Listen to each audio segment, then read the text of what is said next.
መንፈስ ቅዱስ መሳኻተ ዘይሃልኩ እዚ ነገር ከቢድ ኮይና አለ በዓልና ንምምሕያሽ እንገብሮ ጻዕር ኩሉ ንስሓ ናይ ሐዲስ ኪዳን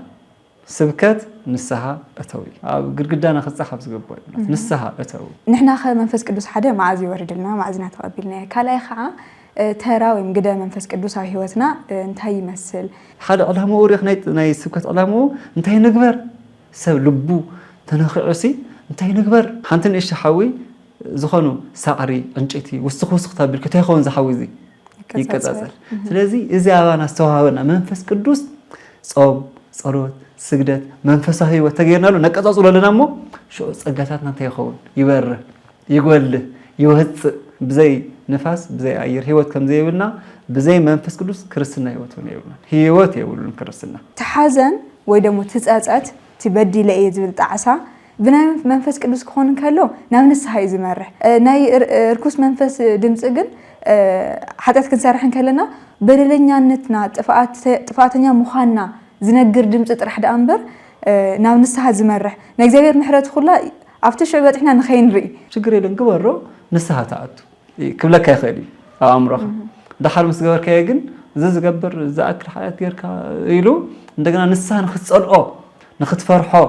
ንኽትርዕሎ ንኽትፈርሖ ንኽትፈርሖ ይገብረካ ማለት ትጽቡቕ ነገር ዘይምስራሕ ውንሲ ሓጢያት እዩ በዘረድአካ ቋንቋ ተረዳእዮ ልቦናኻ ሃቦ እምበር ጎይታ ቋንቋ ዝመርጽ ኣይኮነን ልሳን ናበልና ኣብ ፕሮቴስታንት ሓዋትና ዝንገር ኢሉ በዓል ዋና ዘይብሉ ትርጉሙ ዘይፍለጥ እዚ ዋንኡ ርኩስ መንፈስ እዩ ክንፈልጦ እዩ ዝግበአና ቅልዕና ዘለዎም ኣሕዋትና ፕሮቴስታንት ክሓቱ ይግባእ እንታይ እዚ ካበይ መፅኡ በስመ አብ ወወልድ ወመንፈስ ቅዱስ አሐዱ አምላክ አሜን ሰላም ጥዕና ሃበልና ተኸታተልቲ መደብና ኣብ በብዘለኹምዎ ናይ እግዚአብሔር ሰላም ምስ ኩላትኩም ይኹን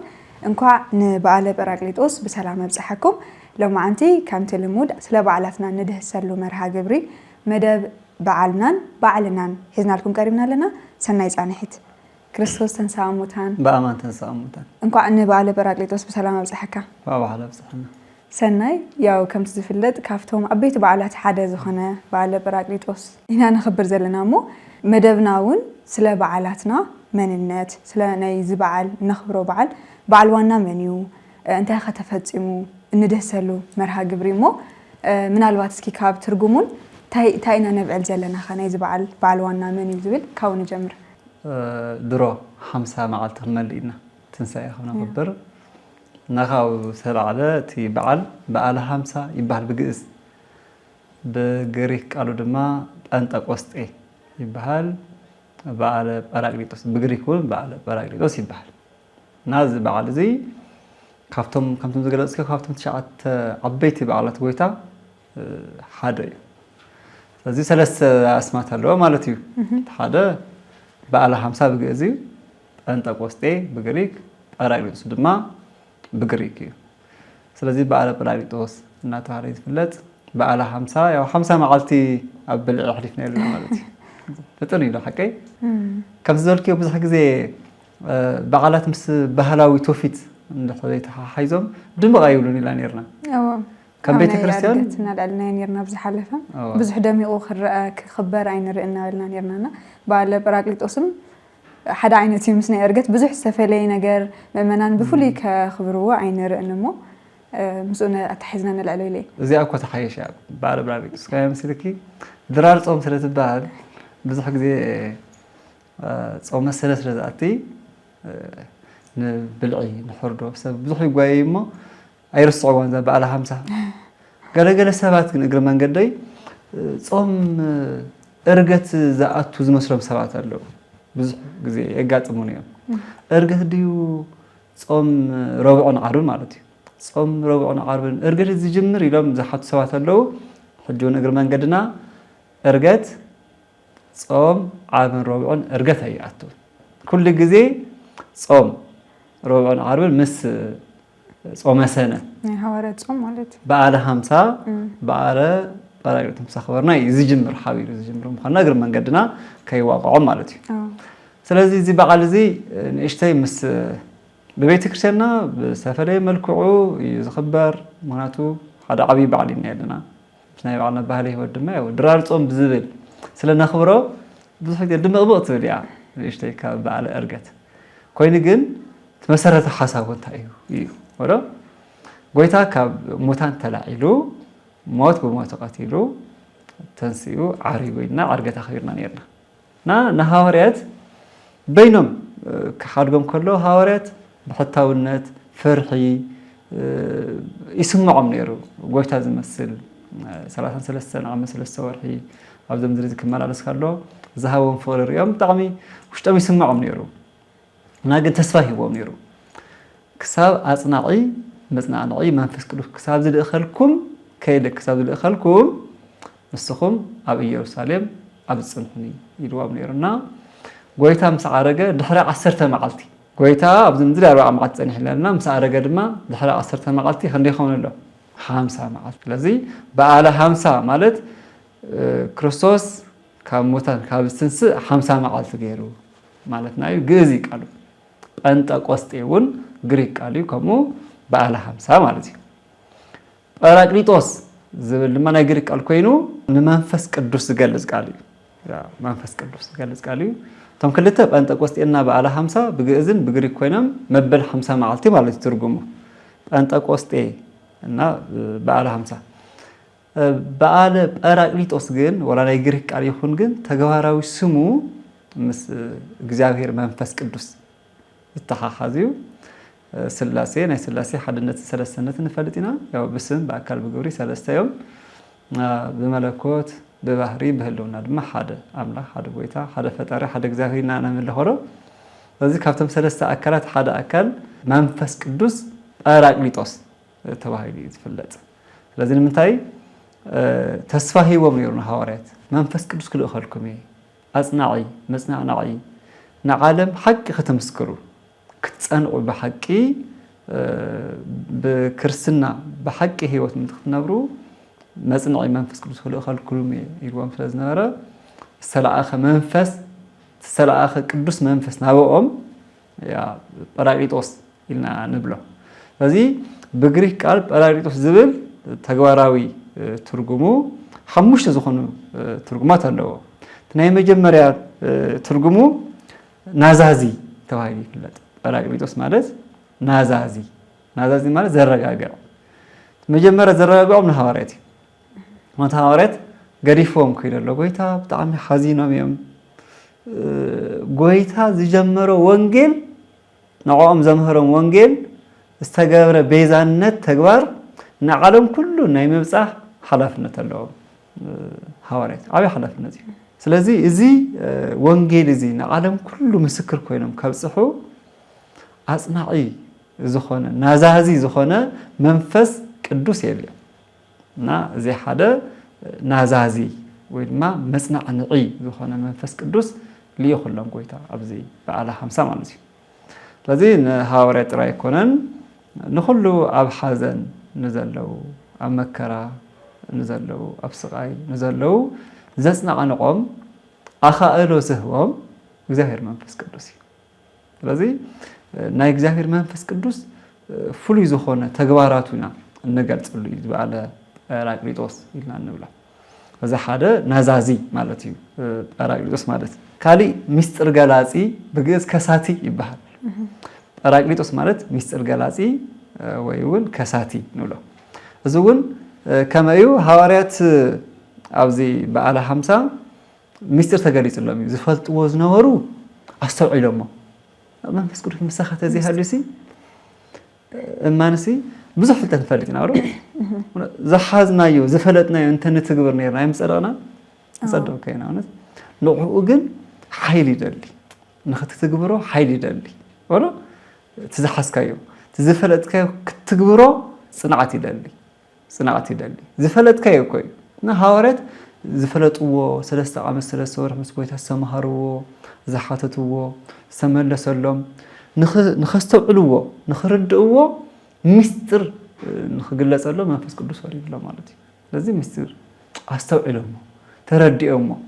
ስለዚ ሓደ ክነብርዎ እዮም ካልኣይ ድማ ክምስክርዎ እዮም ኣይፈርሑን ኣይርዕዱን ኣይሓዝኑን ማለት ዓለም ተዋሓዘን ኣብ ቅድሚ መንፈስ ቅዱስ ናብ ካልእ ዝቕየር ናይ የማን ኣማናዊ ዝኾነ መንፈስ ቅዱስ ዘለዎ ሰብ ኣብ መከራ ውሽጢ ክስሕቕ ክኽእል ትሪኦም እንታይ ያኽኢልዎ እንታይ ምስጢሩ ስልከለኻ እዚ ለካስ እግዚአብሔር ሲሉ ዝገድፈካ ኣምላኽ ኣይኮነን ኣብ ውሽጥኻ ዝፍልፍል ሓይሊ ያኻእሎ ይህበካ ስለዚ ከሳቲ እዩ ጰራቅሊጦስ ማለት ከሳቲ ገላፂ ምስጢር ስለዚ መጽሓፍ ቅዱስ ክነንብብ ከለና መንፈሳዊ ትምህርቲ ክንምሃር ከለና እግዚአብሔር መንፈስ ቅዱስ ምስጢርካ ግለጸለይ ኢልና ተዘይልና በየናይ ስጋውን ደማውን ብዝኾነ ፍልጠትን ደማውን ስጋውን ብዝኾነ ምስዋዕልን ክንረኽባ ይንኽእል ረዲኽኒ ስለዚ ምስጢር ተገሊጽሎ ሕጂ ፍርሃት የለን ራዕዲ የለን ካልእኸ ቋንቋ ተገሊጽሎ እዚ ኣብ ናይ ዳሓር ብስፋሕ ንሪኦ ኢና ኣብ ናይ ላንጉጅ ሰንተር ኣተው ቋንቋ ኣይተምሃሩ ግን ዓለም ኩሉ ብዝርድኦ ቋንቋ ኣብዚ ዓብይ ኣስምሮ ንወስድና ብዝርድኦ ቋንቋ ንኸምህሩ መንፈስ ቅዱስ ምስጢር ቋንቋውን ገሊጽሎ ማለት እዩ ስለዚ ከሳቲ ማለት እዩ ደማ ግብረ ሐዋርያት ምዕራፍ 8 26-29 እዚ ኢትዮጵያዊ ባኮስ መጽሓፍ ቅዱስ ዘንብብ ዝነበረ ኣይርድኦን ዝነበረ ከንብብ ከሎ ብዛዕባ እንታይ ይዛረብ ዘሎ ብዛዕባ በጊዕ ድዩ ብዛዕባ እንታይ ድዩ ይዛረብ ዝነበረ ኢሉ ትንቢተ ኢሳያስ ከንብብ ከሎ መንፈስ ይብል ሓቀይ መንፈስ ንፊልጶስ ናብኡ ንክኸይድ መርሖ ይብል ግብረ ሐዋርያት ምዕራፍ 8:29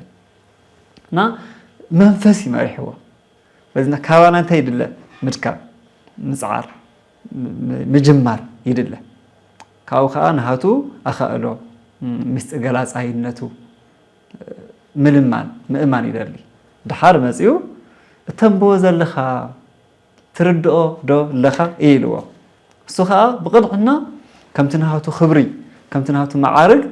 እንታይ ገድሽካ ኣይበሎን ብትሕትና ኣይ ዘምህረኒ ሰብ ዘየለስ ከመይ ክርድኦ ይኽእል እማን ብፍላይ መንፈሳዊ መጽሓፍቲ መጽሓፍ ቅዱስ ካብ መምህራን ምሕታት ምጥያቕ ይደሊ እዩ ኣሽንኳይዶ መንፈሳዊ መጽሓፍ ቅዱስ ናይ ሰማያዊ ነገር ዘለዓለማዊ ነገር ሲ ዓለማዊ መጽሓፍቲ እኳስ መምህር የልዮም ዘርድኡኻ ዘምህሩኻ ይደሊ ኩሉ ሰብ ቀሊ ተዝኾኑ መጽሓፍ ሒዙ ተምሃሮ ነይሩ ዘርድእካ ትደሊኻ ስለዚ መንፈስ ቅዱስ ገሊጽሉ ተማሂሩ ክርስትና ተቐቢሉ ክርስቶስ ወዲ እግዚአብሔር ምዃኑ ይኣምን ከይጥምቕ ዝኽልክለኒ መን ኢሉ ስለዚ ናይ መንፈስ ቅዱስ ምምጻእ ሓደ ዓብይ ክርስቶስ ብስጋ ዝተገለጸ ኣምላኽ ብስጋ ዝተገለጸ ጎይታ እግዚአብሔር እዩ እሞ ንዕኡ ኣሚንካ ናይ ዘለዓለም ህይወት ንኽትረክብ ኣብ ውሽጥኻ መንፈስ ቅዱስ ክህልዎ ስለዚ ሐዋርያት እዚ ንዓለም ንኸምህሩ ንዓለም ንኽምስክሩ መንፈስ ቅዱስ ኣብ ውሽጦም ክሓድር ክኽእል ኣለዎ ምስጢሩ ሰማያዊ ምስጢር ነገረ እግዚአብሔር ክርድኦም ክነብርዎ ንዕኡኻ መከራ ክረኽቡ ፈተና ክረኽቡ ዝገብር መንፈስ ቅዱስ ጰራቅሊጦስ ማለት ከሳቲ ካሊእ መንፈስ ጰራቅሊጦስ ማለት መንጽሂ ተባሂሉ ይትርጎም መንጽሂ መስተስሪ ይበሃል ሓጢኣት ዘስተስሪ እዚ ዓብይ ነገር እዩ በቃ ኣብ ናይ ሓዲስ ኪዳን ዓብይ ነገር እንታይ ድዩ ንስሓ ምእታው ዮሃንስ መጥምቅ ሰበኾ ስብከት ንስሓ እተው ዝብል ነይሩ ጎይታ ከዓ ክጅምር ከሎ ንስሓ እተው ኢሉ እዮም ምሂሮም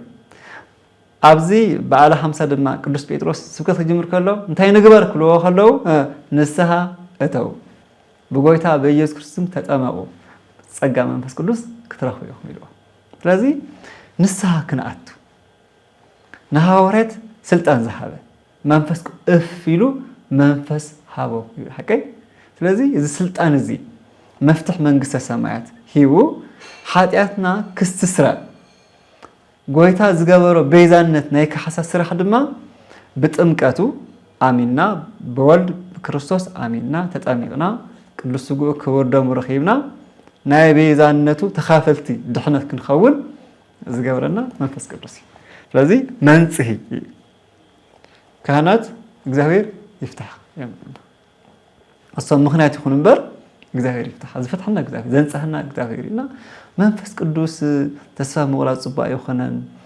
መንፈስ ቅዱስ ኣብ ውሽጥኻ እንታይ ዝብል መንፈስ ቅዱስ ጸረፈ ናይ ሓደ ስሬት የውልን ማለት ኩሉ ኣብ ቁርባን ኣብቲ ጥምቀት መንፈስ ቅዱስ ሰርሖ ተኣምረ መንፈስ ቅዱስ እዩ እዚ ኩሉ ንረኽቦ ምስጢራት ብመንፈስ ቅዱስ ዝከናወን እዩ ስለዚ መንጽሂ መስተስሪ እዩ ጰራቅሊጦስ ማለት ትርጉሙ ሓደ ሳልሳይ ትርጉሙ እዚ እዩ ካልእ መጽንዒ ይበሃል መጽንዒ ማለት እዩ ክትጸንዕ ዝገብረካ ይኸሮ ኣብ ሃይማኖት ክትጸንዕ ዝገብረካ መንፈስ ቅዱስ እዩ ከምኡውን ሰማዕታት ንተጋድሎ ክጸንዑ ዝገበሮም እንታይ እዩ መንፈስ ቅዱስ ሃዋርያት ብስብከት ክጸንዑ ዝገበሮም ሰማዕታት ንደም ጻድቃን ድማ መኒኖም ኣብ ገዳም ክጸንዑ ብጾም ብጸሎት ክጸንዑ ዝገብሮም ካብ ካልእ ዘምጽዎ ተኣምር ኣይኮነን ካብ መንፈስ ቅዱስ ዝርከብ ሓይሊ እዩ ሰብ እኳ ኣብዚ ምድሪ እዚ ክነብር ከሎ ዓለማዊ ዝኾነ ጥበብ ዓለማዊ ዝኾነ ትምህርቲ ክመሃር ከሎ ህይወቱ ንምቕላል እዩ ወዶ ትመሃር ኣብዚ መንፈሳዊ ዓለም ድማ ብመንፈሳዊ ዓለም ትኸድ ከለኻ ነገራት ኩሉ ናይ ዓለም ሸኽሚ ዘበለ ኩሉ ክኢልካ ሰማያዊ ጸጋን ሰማያዊ ማዓርግን ሰማያዊ ተሓጓስን ክትረክብ ድማ መንፈስ ቅዱስ ኩሉ ግዜ ምሳኻ ይረዳእካ ማለት እዩ እና መጽንዒ ክንጸንዕ ዝገብረና ኣብ መከራ ውሽጢ ኣብ ሓዘን ውሽጢ እንታይና ንብል እዚ ሓዘነ ሰብ እግዚአብሔር የጽናዕኻ ምንታይ ሞ ትገብር ትኽእል ንስኻ ልቦኑ ኣቲኻ ፈትሽካ በርቢርካ ክትዕሮ ይትኽእል ንስኻ እዚ ናይ ምግባር ስልጣን ዘለዎ ግን ናይ መንፈስ ቅዱስ እዩ እግዚአብሔር የጽናዕኻ ይበሃል ዓብይ ነገር እዚ እግዚአብሔር የኽእልካ ይበሃል ስለ ዘኽእል እግዚአብሔር ንዕኡ ንሕና ንዕኡ ቀለልቲ ኢና ብኢዱ ተሰራሕና ናይ ኢዱ ስራሕቲ ኢና ሓምሻይ መስተፍስሂ እንብሎ እዩ ማለት መስተፍስሂ መሐጓሲ ማለት እዩ ኣብዚ ሕጂ ክልተ ዓይነት ተሓጓስ ምርኣይ ንኽእል ኢና እዚ ስጋዊ ተሓጓስን መንፈሳዊ ተሓጓስን ብሓጢአት ተሓጓስ ክርከብ ይኽእል እዩ ግን ግዝያዊ ተሓጓስ እዩ ንሽዑ ትሐጎሶ እሞ ድሓር ግን ውሽጥኻ ዘጣዕሰካ ንምንታይ ገበርክዎ እትብል ሕጎስ ኢልካ ዝገበርከየስ ድሓር ዘሕዝነካ ማለት እዩ ናይ መንፈስ ቅዱስ መስተፍስሂ መሐጎስ ማለት ግን ሃዋርያት ብዙሕ መከራታት ይረኽቡ ነይሮም ናብ ጎይታ እንታይ ኢልዎም ክጸርፉኹም ከሳድዱኹም እንተኾይኖም ብዘይገበርክሞ ብሕማቅ ክኸስኹም ከለዉ ደስ ይበልኩም ንምንታይ ዋግኹም ኣብ ሰማያት ዓብዪ እዚ ሕዚ ከመይ ጌርካ ትኽእሎ እሲ ኣብ ሽንኳይ ዶ ኣብ ዘይገበርካዮ ነገር ጌርካዮ ኢኻ ክትክሰስ ከለኻ ክትንቀፍ ከለኻ ኣብ ዝገበርካዮ እኳስ ክንደየናይ ይስምዐና ንምንታይ መንፈስ ቅዱስ ካባና ክንደየናይ ዘይንእልሾ ዘለና ምዃኑ የርእየካ ሃዋርያት ግን ኣብ መከራ ውሽጢ ኣብ ቅድሚ ጣዖት ኣምለኽቲ ኣብ ቅድሚ ነገስታት ኮይኖም ሓቂ ክምስክሩ ከለዉ መከራ ክረኽቡ ከለዉ እንታይ ይገብሩ ነይሮም ይሕጎሱ ነይሮም እዚ ጥበብ እዚ ኣበየናይ ትምህርቲ ትረኽቦ እዚ ኣበየናይ ዓለማዊ ጥበብ ዓለማዊ ትምህርቲ ኣበይ ትረኽቦ እዚ ይትረኽቦ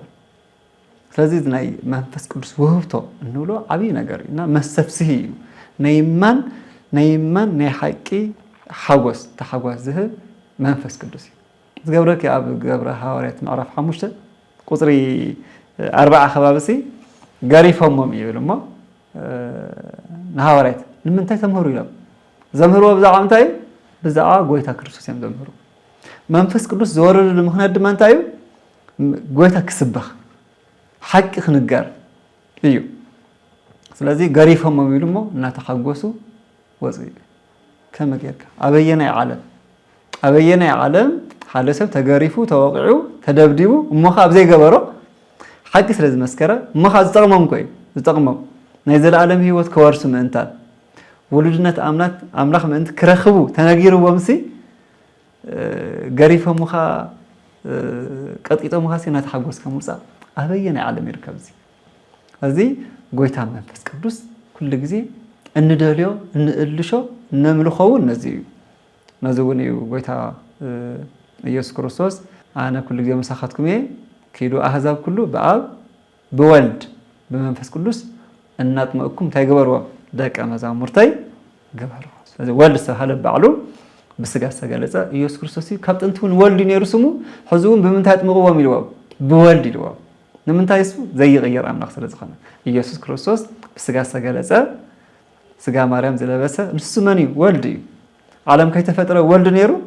ሕዚ እውን ብምንታይ ጥምቕዎም ኢልዎም ከምዚ ብኣብ ብኢየሱስ ክርስቶስ ኣይብሎምን ናይ ጥንቲ ስሙ ሕጂ እውን ስሙ እዩ ባዕሉ ዘላለማዊ ኣምላኽ ስለ ዝኾነ ማለት እዩ እሞ መንፈስ ቅዱስ ጰራቅሊጦስ ብዝብል ተገሊጹ ኣሎ ማለት እዩ እሞዚ በዓለ 50 ጴንጠቆስጤ በዓለ ጰራቅሊጦስ ኢልና ንብሎ ማለት እዩ ሰናይ ያው ናይ በዓለ ጰራቅሊጦስ ወይ ደግሞ ናይ ጰራቅሊጦስ ትርጉም ኢኻ እናገለጽካ ፀኒሕካ እሞ ንሕና ኸ መንፈስ ቅዱስ ሓደ መዓዝ ይወርድልና መዓዝና ተቐቢልና ካልኣይ ከዓ ተራ ወይ ግደ መንፈስ ቅዱስ ኣብ ሂወትና እንታይ ይመስል ሕጂ ምናልባት ምስ ትገልጾ ፀንሕካ ከምዚ ዝድገም ዓይነት ሕቶ ንኸይመስል እዩ ምክንያቱም ብዙሕ ግዜ ከም ክርስቲያን ንደኽመሉ ንሰንፈሉ ነገር እንታይ ኣሎ ናይ ቅዱሳንም ታሪክ እኮ ንሰምዕ ኢና ንፈልጥ ኢና ነገር ግን ኣብ ዝኾነ ግዜ ዝተፈጠረ ክስተት ወይ ደሞ ዝኾነ ኩነት ጌርና ንወስዶ ደሞ ናብ ሂወትና ናይ ምውራድ ወይ ደሞ ምሳና ጣቢዕካ ናይ ምርኣይ ندكم يمثلني من الوقت ما أبناء قل هي وتيم سلازر يكوني خلنا سلازي ترى من فس كدوس هيوتنا انتهيو معز كأننا نحنا نعنا خمعز يوردلنا معزنا تقبلنا كما يديو إذا بقى لهم سيجر ما كم سناي بقولوا كده نطعم يتحاز أقول كده حزب إسرائيل كبار النت جبسي كفرعون واز يوم بمرحلة موسى بتعمر أجزاهير بس نعط إلى أملاخ واز يوم أما بالخمسة معلتي موسى صلى تقبلنا نير بقى له خمسة كوزواسو كبار النت جبسي خوزوسي أما بالخمسة معلتي موسى 4 معلتين 4 ليتين صايمو انت تقبل نيرو صلى تقبله نا هج أوريس تجمر لي يعني بقى له 5 قبل كده نا موسى مسيو تقبله زي حقي أريد كوم كله 4 معلتي معجزتي إنهم حزب إسرائيل نتعاوت أمنيهم نيرو مراخ مسلي بورك صريحهم انت ناملهم نيرو 4 معلتي نصب زي مجوي بزي ماي بمنفس قدوس حيل صنيعو حقي قبل كله ملكوتاوي حقي قبل كله نسم كابدي تعوت يسقول نيرو نا مسمص موسى زي بقى له 5 كاوزوصو هزو كورد كله نسم كنت تعوت يسقول نيرو نا بزي مقذفتي 3000 سبات متمم تعوت بمملخه مالتي كندي سبات 3000 حزبي ويتامي ازي كوسدكي ناب حدث كيلان ناب صيون يروساليم افتي سيناء نيرو اب سيناء انبا ازي تفصيم نيرو ناب حدث كيلان نمصامو اب يروساليم اب صيون دما امبل 50 معلتي صقا منفس قدوس وريدو رهيو تزنبر حق اوريت فصم زغبر صقا نو تروفات زلو صقا حجنا حدث كيلان كو ناي متي صقا ناي تروفات حقنا نولكو صلا يخافتو بينا حيلي ولات منفس قدوس مسخته زي هالكو زي ነገር ዝኩ ከቢድ ኮይና ዓለም የተቀበለኮ በخمዩ ኃይል መንፈስ ቅዱስ ለዘይ አመኑ እንበር ሐዋርያት አቦታትና ቅዱሳን እኮ ፈቴም መምጸላቱ ወሉ ግን ፈታዊና እኮ መፍታው እኮ አብይናለው ይሄው እና አብዚ አብ ጽዮን እንባ አብ ኢየሩሳሌም ድማ አብ መበል 50 ጸጋ መንፈስ ቅዱስ ፈሪደዳ ይሄ ናታ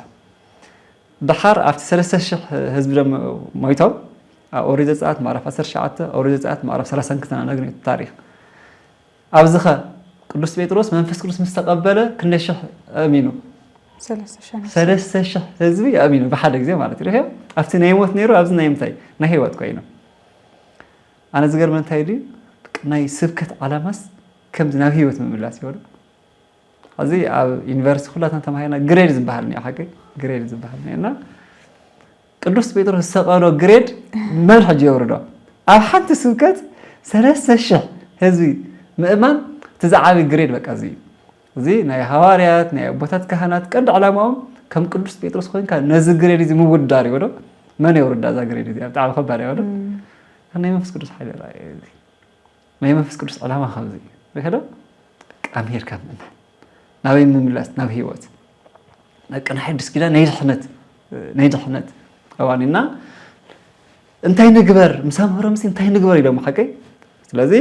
جمرتي كريستنا يا مسا لدت بيت كريستيان نبلاو نخميو بعرب رايد سياس ناي بيت كريستيان لدت سخبر الله من مكوا على عربي سولدت تمسرت تخونت ابزق لدتها بعبي خبرته ኣብ ሓንቲ ስብከት ኣብ ሓንቲ መድረኽ 3,000 ህዝቢ ምጥማን ምምላስ ቀሊል ነገር ኣይኮነን እሞ እንታይ ንግበር እዩ ሓደ ዕላምኡ ሪኽ ናይ ስብከት ዕላምኡ እንታይ ንግበር ሰብ ልቡ ተነኺዑሲ እንታይ ንግበር ኢሉ ንስሓ ኢሉ ካብኸ ብጎይታና ብመድሓኒና ብኢየሱስ ክርስቶስ ተጠመቁ እጂ ጎይታ ዝሃቦም ትእዛዝ ኣሎ በአብ በወልድ በመንፈስ ቅዱስ ማጥምቁ ዝብል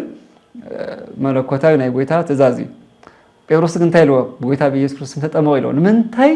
ተዋና ዓላማ ዘሎ ጎይታ ብስጋ ዝተገለፀ ኢየሱስ ክርስቶስ ተራ ሰብ እዩ ኢሎም መምሰቕ ኢሎሞ ወሎ ዝመስከረው ተራ ሰብ ኣይኮነን ንሱ ተዝፈልጥዎ ነይሮም ሲ ናይ ክብሪ ጎይታ ይምሰቀልዎ ነይሮም ኢሉ ቅዱስ ጳውሎስ ስለዚ ንኢየሱስ ክርስቶስ ተቀበልዎ ኢሎም ዘጥምቅዎም ግን በአብ በወልድ በመንፈስ ቅዱስ ዘጥምቅዎ ተቀቢሎም ኣለዎ ኣብ መንፈስ ቅዱስ ሽግር የብሎምን ሽግር ዘሎ ኣብ ጎይታ እዩ ንምንታይ ብስጋ ዝተገለፀ ገሪፎም ስለዝተቃልቦ ማለት እዩ ስለዚ በዚ ናይ መጀመርያ ክርስትናኦም ኣህዛብ ስለዝኾኑ ዓብዮም ሰሚዖም ተማሂሮም ጥማው ለከደልየ እሶም ሸቕ መንፈስ ቅዱስ ተቀቢሎም ንሕና ግን መዓዝና መንፈስ ቅዱስ ተቀቢልና ንዝሕቶ ግን ኣብ ዕለተ ጥምቀትና እዩ ኣብ ልደትና ኣብ ጥምቀትና ማለት እዩ ልደት ክብል ከለኹ ስጋዊ ልደት ዘይኮነስ መንፈሳዊ ልደትና ኣብ 40 ናይ እግዚአብሔር ውልድነት ንረኽበሉ ደቂ ኣንስትዮ ኣብ 80 ደቂ ተባዕትዮ ድማ 40 መዓልቲ ኣብዚ ብጸጋ መንፈስ ቅዱስ ንሕተም መንፈስ ቅዱስ ይወሃበና እዚ ተቀቢልና የለና ጸጋ መንፈስ ቅዱስ ሪኸለ ምልኣት ኣሎ መንፈስ ቅዱስ ሓደ እዩ ውህብቶ ግን ብዙሕ እዩ ተርዲኸዮ ሽሕ ጥዋፍ ብሓንቲ መብራህቲ ተብርህ ትኽእል ኢኺ ኣብ ሽሕ ዘላ ጥዋፍ መብራህቲ ሓንቲ እያ ግን ኣብ ሽሑ ግን ዓሪፍ ኣሎ ማለት እዩ ከመይ እዚ ሕዚ መንፈስ ቅዱስ ተገለጸሎም ኩነታት ኣሎ ቅድም ክብል ብርግብ ኣምሳል ኣካላዊ ምዃኑ ተገሊጹ ነይሩ ኣብዚ በዓለ 50 ግን ብክልተ ነገራት ተገሊጹ ኣሎ ሓቀይ ሓደ ብሓዊ ካልኣይ ኸ እንታይ ብነፋስ ረኺዶ ሕዚ ነፋስ እንታይ ኢልዎ ነይሩ ኒቆዲሞስ ዝክር ትኾንኪ ነፋስ ካበይ ከም ዝመጽእ ናበይ ከም ዝኸይድ ኣይፍለጥ ኢልዎ ነይሩ ሓቀይ እዚ ነፋስ ጉርድን ፍረን ይፈልይ ሓቀይ ሓጥን ጽድቅን ክትፈልይ ዝገብረካ መንፈስ ቅዱስ እዩ ወሎ ናይ መንፈስ ቅዱስ ሓይሊ ነፋስ ማለት ኦክሲጅን እዩ ሓቀይ ነፋስ ማለት እኮ ኦክሲጅን ማለትና እዩ ብናትና ዘመናዊ ቋንቋ ኣየር ማለትና እዩ ብዘይ ኣየር ኣይትነብርን ብዘይ መንፈስ ቅዱስ መንፈሳዊ ህይወት ክትነብር ኣይትኽእል ብኡኻ መንፈሳዊ ህይወት መዓዛ ክህልዎ ትገብሮ ያው ሓዊ ብኣግባብ ተጠቒምካ ንምግቢ መዓዛ ይህቦ ጣዕሚ ይህቦ ሓቀይ መንፈስ ቅዱስ ድማ ንህይወትካ መዓዛ ይህቦ ሰላም ይህቦ ተቃንቶ ዝበልናዮ መጽንኢ ናዛዚ መንጽሂ መሰፍስሂ ዝበልናዮ ኩሎም ኣብ ውሽጥኻ ክነብሩ ከለዉ መንፈስ ቅዱስ ዘለዎ ሰብ በዚ ይፍለጥ ስለዚ ንሕና ኣብ ዕለተ ጥምቀትና ተቐቢልና ኣለና ኮይነ ግን ርአ ናይ ብሓዊ ዝተመሰለሉ ሓደ ምሳሌታ እዩ ሓዊ ሓንቲ ንእሽቲ ሓዊ ዝኾኑ ሳዕሪ ዕንጨይቲ ውስኽ ውስኽ ታቢል ክተይኸውን ዝሓዊ እዚ ይቀጻጸል ስለዚ እዚ ኣባና ዝተዋሃበና መንፈስ ቅዱስ ጾም ጸሎት ስግደት መንፈሳዊ ህይወት ተገይርናሉ ነቀጻጽሎ ኣለና እሞ ሽዑ ጸጋታትና እንታይ ይኸውን ይበርህ ይጎልህ ይወፅእ እና ሽዑ ኣባና ዝኽሰት ለውጢ ተኣምራዊ ይበሃል አንተ የተገልጾ ከም ጸናሕኻ ማለት ካባና ዝጽበ ነገር ምግባር ከም ዘለዎ ኮይኑ ናይ መንፈስ ቅዱስ ስራሕ እውን ወይ ናይ እግዚአብሔር ስራሕ እውን ከም ዘለዎ ማለት እዩ ከም ዘለዎ ስለዚ ተሓዊክ ነቀጻጽሎ ናይ ምግባር ናትና እዩ ንዑይና ተግባራዊ ክርስትና ንሰብኽ ዘለና ወይና በቃ ታውሽጥና ዝተዋሃበና ዘሎ መንፈስ ቅዱስ ካባና ይርሐበን ክሳብ ዘይከሓድናዮ ግዜ መንፈስ ቅዱስ ኣብ ውሽጥና ኮይኑ ናብ ሓቂ መንገዲ ክመርሕና ናብ ሓቂ መንገዲ ክመርሐኩም ኢሎም ሐዋርያት ታነ ዝልኡኸ መንፈስ ናብ ሓቂ መንገዲ ክመርሐኩም ኢልዋ ስለዚ ናብ ሓቂ ህይወት ክመርሕና ዝገብረና መንፈስ ቅዱስ እዩ ታውሽጥና ዘሎ መንፈስ ቅዱስ እዩ ናዚ ክቀጻጽል ናይ ምግባር ብክርስትና ህይወት ናይ ምንባር ዞም ጾም ጸሎት ስግደት ረፈለ ሕጃ ፈላላይ ሰብኮ ኣብ ጾምን በዓለ 50 ተግባራዊ ክርስትና ናበይ ይበልጽ ተልኪ ፍሉጥ ኮይኑ ኣብ ጾም ግዜ በቃ ሰብ ስለዝጸውም ዝቐረበ ዝኸውን ስለዚ ይቀጻጸል ውሽጡ ንምንታይ يقربوا له سعري أنجتي يقربوا له توجنا ذلو تسجع نوعهم كي كابيت خشان يتفليو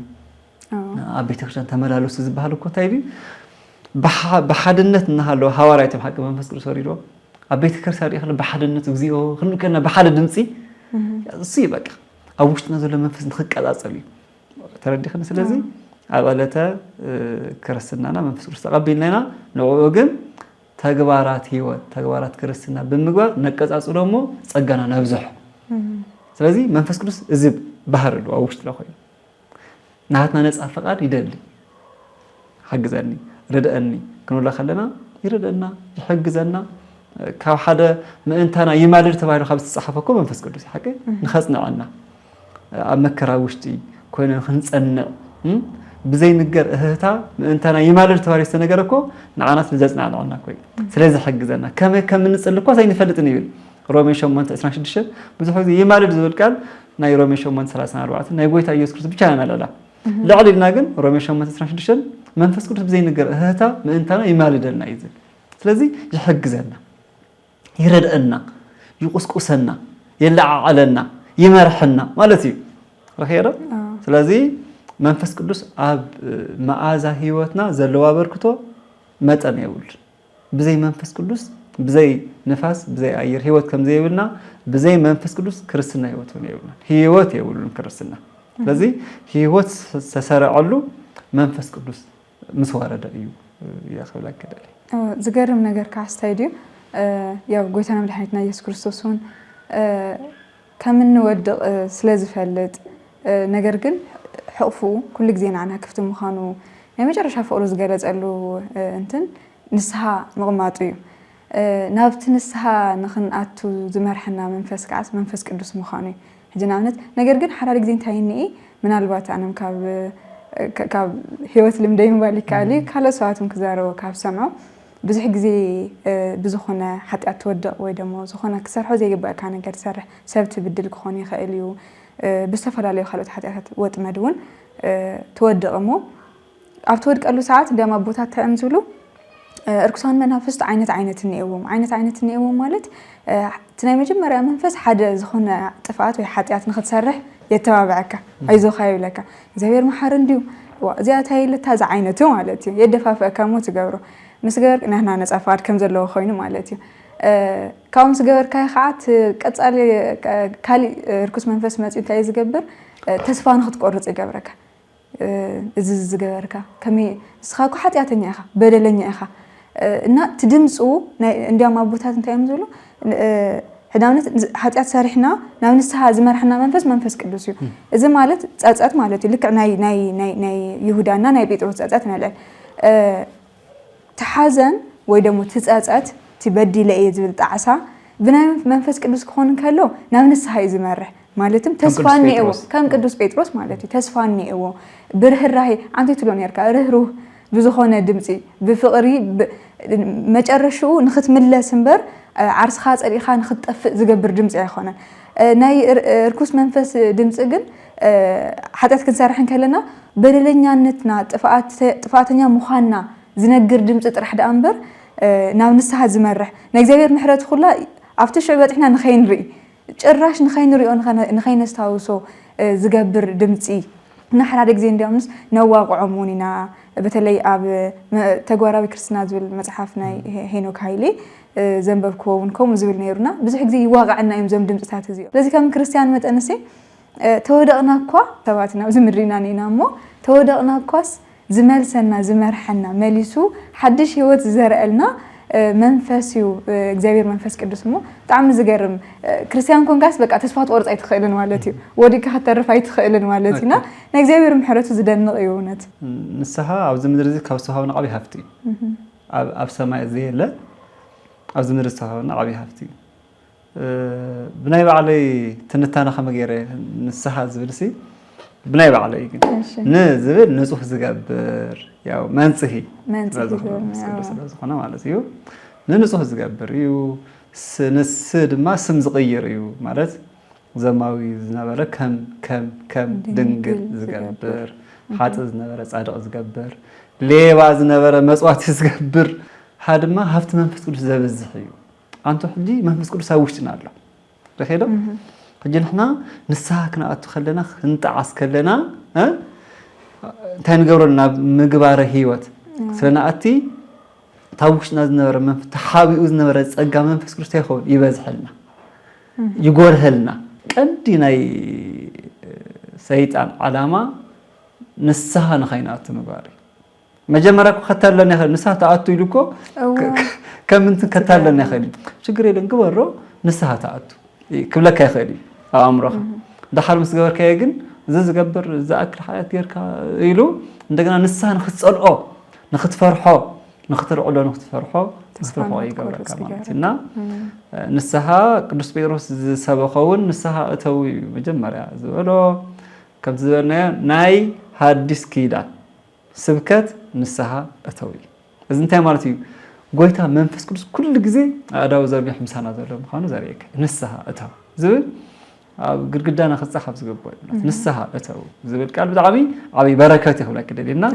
ننسوه زقبر سيستم صغير ها هافت منفس كدوس زاب الزحي كلنا باربعنا بسمانه هافت منفس تواهي والناي نوعوجن أحزين نايت منفس قبير نايو انبر جينا احنا نامن السهل نام تجبارا بكرسنا نحرقاتنا يكازل كم تنفس نحاول ذا كازل لازلنا دحريو زيت فلت يسف تغير ترخيه كابيا مسيوه يختلي زنبرو كويو استأقول عديت الناس يحاول أقولن يقمت أمه زي اللي إذا مسلك دحريو نجوها وسئل وساسي خل انتني ولا لك حمو كنت ما خلنا كل ما نفس كل سواهي بزخ نوصل زقبنا وتسفى ذهبنا زي هذا زقبنا أوش ناس أقول ما نفس كل سنين ناي كم جينا نقل عيو بنسها بتجواري كرسنا نقل عيو دحريو زين برنا تسقى مسنا كلنا ريو كم جينا خيلنا يوم كم جير زبز حوا إلنا خنا برزقبرنا ما نفس كل جزء حفتامي نقنا هيو زرخة نجار يقولنا تاريخ الدنيا مسلكين ساق بحر كله بقت هزرعنا نسها بناي ريلي بقت هزرعنا نسها بناي قل نسها كل نسها بنسها بترايز في السماعات أيقونة ولا أبي هو تكوش تم قراري من نجارات لك بعلخها نمقالخها نسها ناتخ تردي خلني إزخ جوري بالليل درجتاوي تجوارا وزخنو تجوارات حديات مثل نسها بها تقوله قل السخاء بتلمخت مرة إزخ جوري بالليل هذا حدث بس منو بعلتي سوشيال ميديا تتقبل من فرق هي فرق ساو عندن جزين زاد فوق سب مشتم كيدو نسها كأت زيك اللي خيري نبعلم هو كسله نسها كويسي نسها مالكو تتعاسى مالتي بخك لا يقولك لما أنتي سلمتي بتخشنا يتسلم كل ورا جيجا سلمت أخبر زبل لنفسي بركة كوي إلنا نبعلنا نسها ناتو لذي نسها كبار كل جزء بقى خما غير مو نسها بو بزبل بعلنا نممحياش النقبر صعر كله نساي من الوقت انت نون نسها خبار كله بزح غزي حاتيات بالنجار نديز مص حاتياتني كان نسها حكي من الوقت ني حاتيات ترجم اذا فرق ابتا سلاز وسدنايام كخون يخيل تيتغاغي قدس يوحنس فرقون كم زلو مالت حجناونس بزي ايدي سلاز ناي نفسي سب سلاز يطفاخو ብቻ ሆነን ኃጢአት አይሰራኹን ዝባል ተዘይ መጽዊታው ነሲ ዘይደ ዝሄብ ንእግዚአብሔር ወይ ደሞ በዚህ ኢደ ተዘይ መጽዊታስ ኃጢአት ወይ ደሞ ተጽብቕ ነገር ዘይ መስራሕ ነሲ ኃጢአት እዩ ስለዚህ ሕማቅ ነገር መስራሕ ብቻ ዝብል ኃጢአት ብወሲድና ዓበይት ነገራት በቃ ዝሙት ተዘይ ሰራሕ ነገር ዘይ መስራሕውን ኃጢአት እዩ ስለዚህ ንዕኡውን ጣዕሳ የለዩ ያዕቆብ እኮ ቀሚጥ ወይ እኮ ኣብ መጽሐፍ እኮ ያዕቆብ እኮ سناي نجار فريتو نزاي جورا حتياتيو يعقوب معرف 4 زلوك تقميتي سلازي نعوي حجي تزبل كازي ببعلخا نبعلخا نسحن اتخا مستخال زبل تم صبو مغبارات زي مغبارنا بزح غزي حتياتي سرحنا خمسل الناس لزخل حتيات مخانو تردينا which is ما تكنغبرونا تقبأنا زي قبرنا يا مخانو نافلتنا نخنسرحهم مقادنا عرسنا مستخال بعلوسي ناي نسها حدا اكل مخانو كنردا لنا مكرا نسها ونزبحر له ولا نسها بنا نغيرناس ناي قدن صوب صلي سغر زي كبلنا يا خيري اما خيرنا يو زوداي زاغوالي كم زي غباري كم زي تغباري زوداي كم زي غبار كم زي تغباري لهم زهاونا مخرا نسها يذبح ስለዚህ ጫናቀና ነገር እኮ ከምዚ ደሊ ከምዚ ግን አይገበር ከምዚ እንትን ይብል እና ጸሎትኩም حጉዝ ይልካ እኮ ንስሓ ታati ሓዝና ዓል ንስሓ መታዊ ይባል በቃ ድሕና ንዳ ዝኾነ ነገር ፈጽምና ከምታ ዘልክያ ንስሓ ነገር ንስሓ ከይና ንስሓ አቲና ቀኖና መቅባል ጥራይና ንስሓ ገና ነው ደሞ በዓለኸ ምሕያስ ተቃንቱ ዘበልና እንፈልጦ ነገር ከሳውሰና መንፈስ ቅዱስ እንፈልጦ ነገር ክንትግብሮ نا مريت كنا شرفه زجبرنا والمنفس قدوس يموس بزي مقبرنا ونعلنا تذكر يكوننا نيلنا نبعنا نملوات النجبر تعالون نصحي مو أنا الأرسكي هوارت كاب سجلس لهم حدا قانقاي لسان مالت أبزي قانقا مالت زتصحف زنبب زسمع زترقم بعلوانا زلوا زرداد مالت زرداد إيوتي لسان إلنا يزنا تجلس لهم زيو لذي أفتي بعلهم ساعة سمون كابزوح بوتات نتي نايبعلم بعلنا يهود بعل تأكيهم سلزنورو أزي بعلم سلتخسته زي رايو تسبعال منفس قدس مورد لذي بانقوم يمهرهم مسيت نبون خينا قبرها وريت معرف قلته وطرش الدش زلو نان تايو حجيت انقا ابزي لسان بهزلو انقا مالتيو نمن تايو غويتا قانقا غريص الله زبن كل فطرات كل ودسه بمفتح اف قانقو من تمهار كردو منتاني يغرم كبز حد غزي بقى غويتا كمزي نغز قربايو زبر عينت اتحسسهم سمع له خان غز كتقر كلخ يصبو صلت كله بزردك قانقا تردايو لبونخ حبنبر غويتا قانقا زمرص ايكونه غز يبحلاي ስለዚህ ابزي لسمات قانقا مالتيو بأف مفتحي قانقاو نخمهرو نحواريات تجلس له لسان تجلس له قانقا تجلس له بقى توانا على مساء حد حزبي بمفتح اف قانقا يغرمك عالمكو فبراير 21 بفرنج لكات 21 عالمنا بيونسكو مالتي عالمنا خاوي مفتح اف قانقا بعلي بفرنج لكات 21 اذا كنا خبره يزغبنا نايمال مالتي سب كله سهاله متن باف مفتح قانقو كمهر كردو وشتو خنكع وشتم سنخع بزردو قانقو تزمهروا ميم حواريات لذي حواريات على ملو خيدم كم زين حزيك انا يقربنا حزي حواتنا حواتنا بروتستانت تاعون دخل عليهم كمرمرو زخلوا حوات بروتستانت تاعونا انت ايوزي لسان تبعال زنجر نجرسي بعلوانو انتايو قانقو انتايو ترجمو انتايو فيديو انتايو انتاي مارسي ترجمو سرو لسان تبعال زنجر بتخكل ايكونن بعلوانا حزب تزيهالي بعلوانا خالي مالتي وش از روحس منفسي مالتي تايزي تررم بررم ملكاسي انت عندك قانقا يبحال زي لازم تخكل مسغبرها وراي من عرف كلته زلو زتحاحز يكونن زي لسان نابلنا بروتستانت حواتنا زنجر سئيلو بعلوانا زي يقولوا ترجمو زي يفلت ازي وانو روحس منفسي كنفلطو يزغبنا قلعنا زلو ما حواتنا بروتستانت كحت يقبا تايزي كاوي مزي تاي مالتي يزي عبدنا قبرها وريت معرف كتوصل شدش تايزي بنفس وكفهم بزسبعوا قانقا يوم تزاريو قبرها وريت معرف خلطه وصل شدش خمس يبل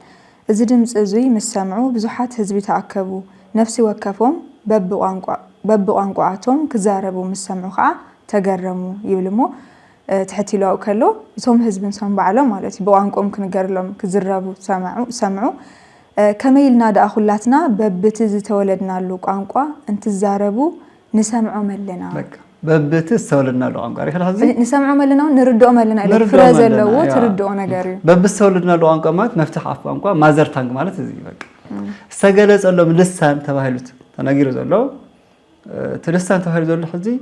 بملحس ملكت كوين وسلازع عرفه بيوتي كاو سوسدايو تناغر لسان تباهلو زلو ترك لسان مات قانقا مالتي سلازي ابزي بروتستانت حواتنا زغبر زلو ترجم زي يولو عينت بعلوانا يولو بعلوانو تزي يولو بعلوانو كفو كبرخص منفسي مالتي الناس خنمرمر كنطيق علينا بستولدنا له قانقا يسغلصلهم بسمعوا قانقا مهيرم حواريات سبعان كلتم قانقا مسنايو عالم قانقا سبعان كلتم قانقا تغليصلهم سمهارو تمرتي مستير كله عالم كله زيرم مخمهرو استغبر ايمو نحنا وين بعد نفتحوا قانقانا بزردو سب بزردو قانقا هذا صبو بيتكرسياننا وين جاز كم زلو صبو خوينو بسمعوا يغبر له زنباو تأمراتات او قداسيو زنباو نغرات الله حقي بقانقا يغبر له حجناتي ناي بتقانقو بتلسانو بتتغرينا كسمعو كردو قاليو خمس دينيرو نابله زطيق رأس زنقنقون الله نتوانا على ما ناي ونجيل انتي نقت لبم تنخعو እንታይ ንግበር ማለት ይንበር ብዘይርድእ ቋንቋ ስለዘምሃርካዮ ምስ ንፋስ ከም ትጎይ ኢኻ ትኸውን እዩ ቅዱስ ጳውሎስ ብዝርድእ ቋንቋ ምህሮ እዩ ስለዚ ናይ ጰራቅሊጦስ ዋና ዓላማው ሪኺ ሰብ ተረዲእዎ ጎይታ ንክቕበል ብተግባራዊ ህይወት ንኽነብር እሞ በዓለ 50 ሐዋርያት ንኽመስክሩ ወንጌል ንዓለም ኩሉ ክበፅሕ ብቋንቋ ብዝተወለድሉ ቋንቋ ብማዘር ታንግ ማለት ሓደ ዘመናዊነት ስለ ዝኾነ ዝማዕበሉ ዓድታት ዝበሃሉ ብኣፍ መፍትሒ ቋንቋ እዮም ዝምሃሩ ስለዚ ብኣፍ መፍትሒ ቋንቋ ምምዕባል ምዕባይሲ ናይ ምዕባል ሓደ ምልክት እዩ ጌርካ እዩ ዝውሰድ ስንፍና ድሕረቱን ኣይኮነን ስለዚ ብቋንቋና ንረዳእ ንምሃር ብዙሕ ቋንቋ ምፍላጥ እውን ፀጋ እዩ ንምንታይ ንኻልእ ወንጌል ክንሰብኽ ምእንታ ማለት እዩ ነቲ በዓል ዋና ግን ብቋንቋ ነርድኦ እዩ እምበር ብዙሕ ቋንቋ ይንፍለጥ ማለት ኣይኮነን ከምቲ ዘይኸውን ነይሩ ማ ሐዋርያት ሰብኣይ ሓደ ቋንቋ ብሓደ ግዜ ተደሪቡ ኣይምተዋሃቦምን ነይሩ ቋንቋ ምፍላጥ ፀጋ እዩ ንምንታይ ፀጋ ኮይኑ እቲ ወንጌል ናይ ዘለኣለም ናይ ህይወት ብስራት ብዝርድእ ቋንቋ ንክተምህረሉ እዩ እና ስለዚ ስለዝኾነ ኣብ በዓለ ጰራቅሊጦስ እዚ እውን ዝተገለፀሉ ዓብይ በዓል እሞ በዓለ ጰራቅሊጦስ ዓብይ ናይ ፀጋ ውህበት ምዃኑ ፈሊጥና ክነኽብሮ መንፈስ ቅዱስ ጰራቅሊጦስ ኣካላዊ እስትንፋስ ኣካላዊ ህይወት ኣብ ጸሎተ ሃይማኖት እኮ ወነአምን በመንፈስ ቅዱስ እግዚእ ማህያዊ ናንብል ዘሰረፀ እምአብ ንስግድ ለቱ ኢልና ኩሉ ግዜ ንሪኦ መንፈስ ቅዱስ እና በስመ አብ ወወልድ ወመንፈስ ቅዱስ አሃዱ አምላክ ንከልና መንፈስ ቅዱስ ጰራቅሊጦስ እዩ ብግሪኩ ስለዚ ዝምለኽ ሓደ ኣካል ካብ ስላሴ ሓደ ኣካል እዩ መንፈስ ቅዱስ እናምልኾ ህያው ዝኾነ እስትንፋስና ህይወትና እዩ ክብል ደሊ ያው ሰናይ በዓል ይግበረልና አሚን አሚን ሰናይ ተመልከትና ናይ ሎማ አንተ ጻንሕትና ዝመስል ነይሩ ካብ መደብና ብዙሕ ነገር ከም ዝወሰድኩም ተስፋ ንገብር ቀጻሊ ብኻሊእ መደብ ክሳብ ንራኸብ ኣብ ሓሳብ ሪቶኹም ኣብ ኮሜንት ሴክሽን ኣፍልጡና ሰናይ ቀና